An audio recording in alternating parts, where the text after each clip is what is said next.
Bismillahirrahmanirrahim. Assalamu alaikum student. My name is Assadur Rahman and we are studying about the chapter number 5 that is physical state of matter.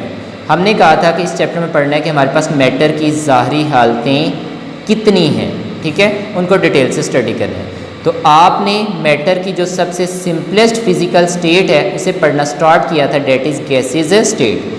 आपको पता है कि gases state में हम किस चीज़ को study करते हैं, गैसेज को, और हमारी जो गैसेज हैं उनकी ज़्यादातर फिज़िकल प्रॉपर्टीज़ क्या होती हैं हमारे पास हैं, सेम होती हैं। हमने गैसेज की टिपिकल प्रॉपर्टीज़ को पढ़ना स्टार्ट किया था, ठीक है। टिपिकल का मतलब क्या होता है, नुमाया या मखसूस। प्रॉपर्टीज़ होता है खूबियाँ। तो आपकी गैस के अंदर जो उनकी नुमाया खूबियाँ वो कौन कौन सी हैं, या उनके अंदर जो मखसूस खूबियाँ पाई जाती हैं वो कौन कौन सी हैं, हमने इस बात को स्टडी करना क्या किया था, शुरू किया था। अब लास्ट 2 लेक्चर में आपने गैसेस की 2 टिपिकल प्रॉपर्टीज़ को स्टडी कर लिया था, that is diffusion and effusion. आपने ये 2 टिपिकल प्रॉपर्टीज़ डिटेल से स्टडी कर ली। आज हम गैस की तीसरी टिपिकल प्रॉपर्टीज़ को स्टडी करेंगे, डेट इज़ प्रेशर। प्रेशर का लफ्ज़ी मतलब क्या आता है, दबाव। अब प्रेशर को हम कैसे डिफाइन करते हैं, सपोज करते हैं ये हम इसको एरिया कंसिडर कर लेते हैं। जब भी कोई चीज़ इसके साथ आकर टकराएगी तो इसके ऊपर कुछ ना कुछ फोर्स लगाएगी, कुछ ना कुछ इसके ऊपर ताकत लगाएगी। तो इस एरिया में जितनी फोर्स लगाई जाएगी वो क्या कहलाएगी, हमारे पास है प्रेशर। तो प्रेशर को हम यूँ डिफाइन कर लेते हैं, force exerted per unit surface area. किसी भी यूनिट सरफेस एरिया में जितनी फोर्स लगाई जाएगी, जितनी ताकत लगाई जाएगी, वो हमारे पास क्या कहलाएगा, प्रेशर। अब हम गैस के लिए स्टडी कर रहे हैं, तो चलें इस बात को समझने के लिए पहले हम गैस के मालिक्यूल को कंसीडर करते हैं। सपोज करते हैं हम गैस के मालिक्यूल किसी सिलेंडर के अंदर या कंटेनर के अंदर ले लेते हैं। अब आपको पता है कि गैस के मालिक्यूल हमेशा कंटिन्यूस स्टेट ऑफ मोशन में होते हैं, वो हमेशा हरकत करते रहते हैं। अब गैस के मालिक्यूल हरकत करते हैं तो कौन सी करते हैं, कैसे करते हैं और क्यों करते हैं, इस बात को पहले देखते हैं। आपको पता है कि गैस के मालिक्यूल हमेशा रैंडम मोशन शो करते हैं। रैंडम मोशन क्या होता है, इर्रेगुलर मोशन, यानी बेतरतीबी मोशन। कभी गैस के मालिक्यूल इधर को मूव कर रहे हैं, कभी इधर को, कभी इधर को, कभी इधर को, कभी ऊपर को, कभी नीचे को। जब इस इर्रेगुलर मोशन को देखेंगे तो इस इर्रेगुलर मोशन को नाम क्या देंगे, रैंडम मोशन। अब आपके गैस के मालिक्यूल रैंडम मोशन क्यों शो करते हैं, क्योंकि आपके गैसेस के दरमियान जो इंटर मालिक्यूलर फोर्स होती है वो सबसे ज़्यादा क्या आती है, वीक। जब वीक होगी तो मालिक्यूल दूर दूर चले जाएंगे, जब दूर दूर जाएंगे तो उनमें खाली जगह क्या होगी, ज़्यादा। तो उनके दरमियान एम्प्टी स्पेस क्या आती है, ज़्यादा। तो वो एम्प्टी स्पेस ज़्यादा होने की वजह से आपके जो गैस के मालिक्यूल हैं वो उन खाली जगह के अंदर क्या करते जाएंगे, एक जगह से दूसरी जगह क्या करते रहेंगे, मूव करेंगे, ठीक है। अब उस खाली जगह में मूव करने के लिए उनको क्या चाहिए, एनर्जी चाहिए। अब वो एनर्जी कहाँ से हासिल करेंगे, अपने सराउंडिंग से हासिल करेंगे। और उनके पास जो एनर्जी होती है वो किस फॉर्म में होती है, काइनेटिक एनर्जी। तो उनकी काइनेटिक एनर्जी के हाई होने और उसमें एम्प्टी स्पेस के लार्ज होने की वजह से और इंटर मालिक्यूलर फोर्स के वीक होने की वजह से अब आपके गैस के मालिक्यूल इन खाली जगह के अंदर रैंडम मोशन शो करेंगे। कभी इधर को मूव करेंगे, कभी इधर को, यानी इर्रेगुलर मोशन क्या करेंगे, शो करेंगे। जब वो इर्रेगुलर मोशन शो कर रहे होते हैं, ठीक है, तो अब उनके आपस में टकराने के चांसेस भी होते हैं। कैसे, सपोज करते हैं एक मालिक्यूल इधर से आ रहा है, एक इधर से आ रहा है। जब ये दोनों एक दूसरे की तरफ आएंगे तो दोनों आपस में क्या करेंगे, कोलाइड करेंगे, आपस में क्या करेंगे, टकराएंगे। और अगर वो मालिक्यूल किसकी तरफ जा रहा है, कंटेनर की वाल की तरफ जा रहा है, तो वो उसके साथ भी क्या करेगा, टकराएगा, ठीक है। तो इसका मतलब गैस के मालिक्यूल आपस में भी कोलिजन शो करते हैं और कंटेनर की वाल के साथ भी क्या करते हैं, कोलाइड करते हैं। अब जब ये गैस का मालिक्यूल जो है वो कंटेनर की वाल के साथ जब टकराता है तो टकराने पर उस पर कुछ ना कुछ ताकत लगाएगा, कुछ ना कुछ उसके ऊपर फोर्स लगाएगा।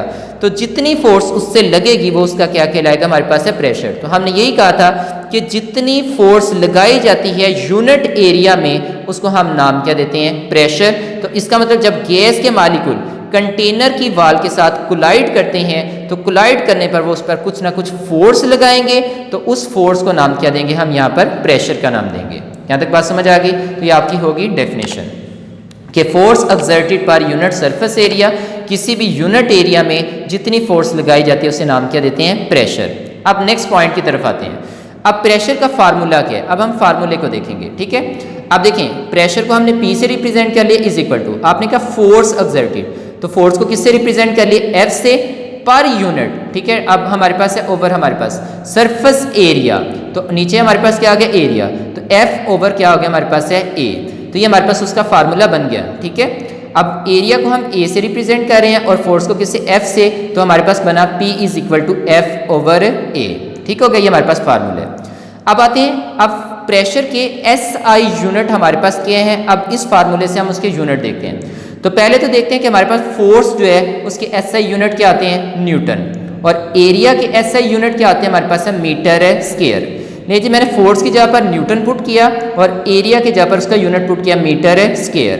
अब मीटर स्क्वायर देखो यहाँ पर 2 इसके साथ कुछ नहीं है प्लस में, जब ये ऊपर जाएगी तो आपको पता है जो पावर है अगर नीचे प्लस में हो तो ऊपर जाके क्या आ जाती है माइनस में, तो हमारे पास आ गया -2, तो हमारे पास बना Nm-2, तो न्यूटन पर मीटर स्क्वायर।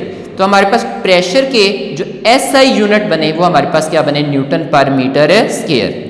अब प्रेशर के एक और SI यूनिट होते हैं जिसे हम नाम क्या देते हैं पास्कल, ये साइंटिस्ट के नेम पर रखा है। अगर हम देखें तो 1 न्यूटन पर मीटर स्क्वायर कितने पास्कल के इक्वल होता है 1 पास्कल के, तो 1 pascal is equal to 1 newton per metre square, ये हमारे पास उसके SI यूनिट हो गए। नेक्स्ट चलते हैं, अब आपके पास ये जो प्रेशर है, ठीक है, अब प्रेशर को मेजर करने के लिए मुख्तलिफ जगह पर हम कौन से इंस्ट्रूमेंट इस्तेमाल करते हैं, अब उनकी तरफ आते हैं, ठीक है। अब सबसे पहले हम बात करेंगे एटमॉस्फेरिक प्रेशर। अब एटमॉस्फेरिक के स्टार्ट पे देखिए तो क्या लिखा हुआ है एटमॉस्फेरिक, एटमॉस्फेरिक कहाँ से निकला है एटमॉस्फियर से, और एटमॉस्फियर क्या होता है कि मुख्तलिफ गैसेस का एक लिहाफ जो हमें घेरे हुआ है उसको नाम क्या देते हैं एटमॉस्फियर। चलें इस बात को समझने के लिए देखें, आप बैठे हुए हैं तो आपके इर्द गिर्द क्या मौजूद है एयर, और एयर में क्या पाई जाती हैं गैसेस। अब मुख्तलिफ गैसेस का एक लिहाफ जो हमें घेरे हुए है वो हमारा क्या कहलाएगा एटमॉस्फियर। अब जब एयर हमारे साथ टकराती है तो क्या हम पर भी कुछ ना कुछ प्रेशर एक्सर्ट करेगी जी, तो इसका मतलब जब एटमॉस्फियर से जो प्रेशर लगाया जाता है, ठीक है, जब प्रेशर लगाया जाएगा तो उस प्रेशर को नाम क्या देंगे एटमॉस्फेरिक प्रेशर। अब आपके एटमॉस्फेरिक प्रेशर को मेजर करने के लिए जो हम इंस्ट्रूमेंट इस्तेमाल करते हैं वो कौन सा हमारे पास है बैरोमीटर। तो बैरोमीटर जो है हम ये इंस्ट्रूमेंट है जिसकी मदद से एटमॉस्फेरिक प्रेशर को क्या कर सकते हैं मेजर कर सकते हैं, ठीक है। तो एमसीक्यूज के तौर पर कि which instrument is used to measure the atmospheric pressure, तो वो कौन सा होगा हमारे पास है बैरोमीटर। चलें, अब आप लेबॉरेटरी में मुख्तलिफ फ्रैक्शन करवाते हैं तो कभी वहाँ पर प्रेशर कम करना पड़ता है, कभी ज़्यादा करना पड़ता है, तो वहाँ पर प्रेशर किस इंस्ट्रूमेंट के ज़रिए से मेजर करेंगे, तो वहाँ पर हमारे पास एक इंस्ट्रूमेंट होता है जिसका नाम क्या है मैनोमीटर। तो manometer is used to measure the pressure in laboratory. हमारी लेबॉरेटरी के अंदर प्रेशर को मेजर करने के लिए क्या इस्तेमाल करते हैं मैनोमीटर का हम इस्तेमाल करते हैं। तो आप ये दोनों MCQs के लिए क्या करेंगे देखेंगे, ठीक है। तो यहाँ तक आपका हो गया। अब ज़रा बुक से देख लें। अब यहाँ पर पहली 2 लाइनें जर्नल हैं वो सिर्फ एक दफ़ा आप समझ के पढ़ लें। देखें, gas molecule are always in a continuous state of motion, कि आपके जो गैस के मॉलिक्यूल होते हैं वो हमेशा हरकत करते रहते हैं, मुसलसल हरकत करते रहते हैं। Hence when molecules strike with the wall of container, जब आपके गैस के मॉलिक्यूल कंटेनर की दीवार के साथ क्या करेंगे टकराएंगे, ठीक है, जब उसके साथ कोलाइड करते हैं, जब वो रैंडमली मूव करते हुए कंटेनर की वाल के साथ क्या करते हैं टकराते हैं, और एनी अदर सरफेस या किसी भी दूसरी सरफेस पे, तो दे एक्सर्ट प्रेशर, जब उसके साथ टकराएंगे तो उसके ऊपर कुछ ना कुछ क्या एक्सर्ट करेंगे प्रेशर एक्सर्ट करेंगे। तो ये 2 लाइनें हैं, ये जर्नल है, सिर्फ एक दफ़ा इसको समझ के पढ़ लें। अब यहाँ से आपकी डेफिनेशन है कि the force exerted per unit surface area, किसी भी यूनिट एरिया में जितनी फोर्स लगाई जाती है उसको नाम क्या देते हैं प्रेशर। तो ये प्रेशर की क्या होगी डेफिनेशन, इसे टिक लगा लें। आपने फार्मूला भी देखा P is equal to F over A, ये उसका फार्मूला हो गया। नेक्स्ट चलते हैं, the SI unit of force is newton. MCQs में पूछा जा सकता है कि फोर्स के यूनिट क्या है SI, तो वो हमारे पास क्या है न्यूटन, और एरिया के क्या है मीटर स्क्वायर, और pressure hence pressure has SI unit of Newton per metre square, जबकि जो आपके प्रेशर है उसका SI यूनिट क्या होता है न्यूटन पर मीटर स्क्वायर, और 1 न्यूटन पर मीटर स्क्वायर किसके इक्वल होता है पास्कल के, तो it is also called pascal. तो ये हमारे पास हो गया पास्कल। तो 1 pascal is equal to 1 newton per metre square. ये जो आपने सारा नीचे देखा था वो यहाँ पर लिखा हुआ है, आप देख सकते हैं। इसमें हमारे पास उसके यूनिट बताए हैं जो MCQs के तौर पर आपसे पूछे जाएंगे। चलें लास्ट वाली लाइन, ये भी MCQs में, कि barometer is used to measure the atmospheric pressure. आपके एटमॉस्फेरिक प्रेशर को मेजर करने के लिए हम कौन सा इंस्ट्रूमेंट इस्तेमाल करते हैं बैरोमीटर, जबकि manometer is use to measure the pressure in laboratory. आपकी लेबॉर्ट्री के अंदर प्रेशर को मेयर करने के लिए हम क्या इस्तेमाल करते हैं? मैनोमीटर।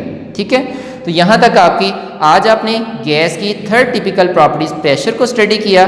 आप इसको अच्छे तरीके से देखें। अगर आपको कोई चीज़ ना समझ आए तो आप पूछ सकते हैं।